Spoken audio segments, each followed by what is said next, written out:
After a week's break, we finally get the new Blue Lock chapter, though the break wasn't even scheduled. It reminds me of what used to happen to Kohei Horikoshi, where the news of a break only came on the week of the chapter, instead of being announced at the end of the last one like normal. So let's all pray for Muneyuki and Nomura's health after they put out this heat on a weekly basis.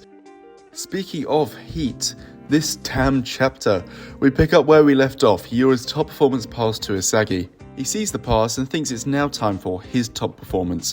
Two PXG defenders stand in his way, but he sidesteps them and does a diagonal run past them with Shido greeting him. Shido says Isagi isn't phased and instead dashes away from the path of the pass.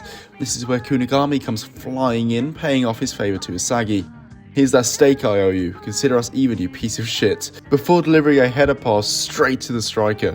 Isagi breaks through and Rin is hot on his heels. Too lukewarm! Sorry. Too lukewarm, don't forget about me, arsehole.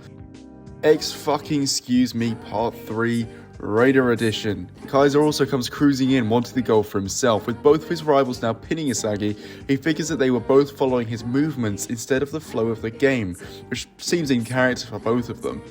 Our striker's mind starts racing in the split seconds before the ball reaches him. Shoot a direct lefty shot and Rin will block it, trap it with his left and Kaiser will steal it and score.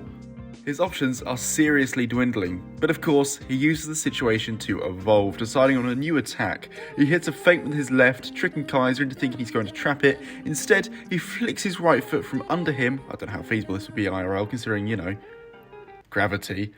Nonetheless, unleashing his top performance with a combination of left and right direct shots, scoring the first goal for Bastard Mukin against PXG. Kaiser calls it a mid-air quick draw and Rin dubs it an ambidextrous direct. But Isagi labels it the two-gun volley, the imagery of smoking gun behind him as the ball slams into the back of the net. End of chapter. Next week, we've got to combine and invent a new weapon, which sounds like a more in-depth explanation of what Isagi did. Rin and Kaiser are going to be livid, having been beaten by Isagi yet again, though I'm more interested in seeing Kunigami and Hiyori's reactions to the goal, especially Kunigami, as his pass was so out of character since he's been reintroduced to the NEL. If there's another break next week, this more than made up for it. Isagi defying the laws of physics.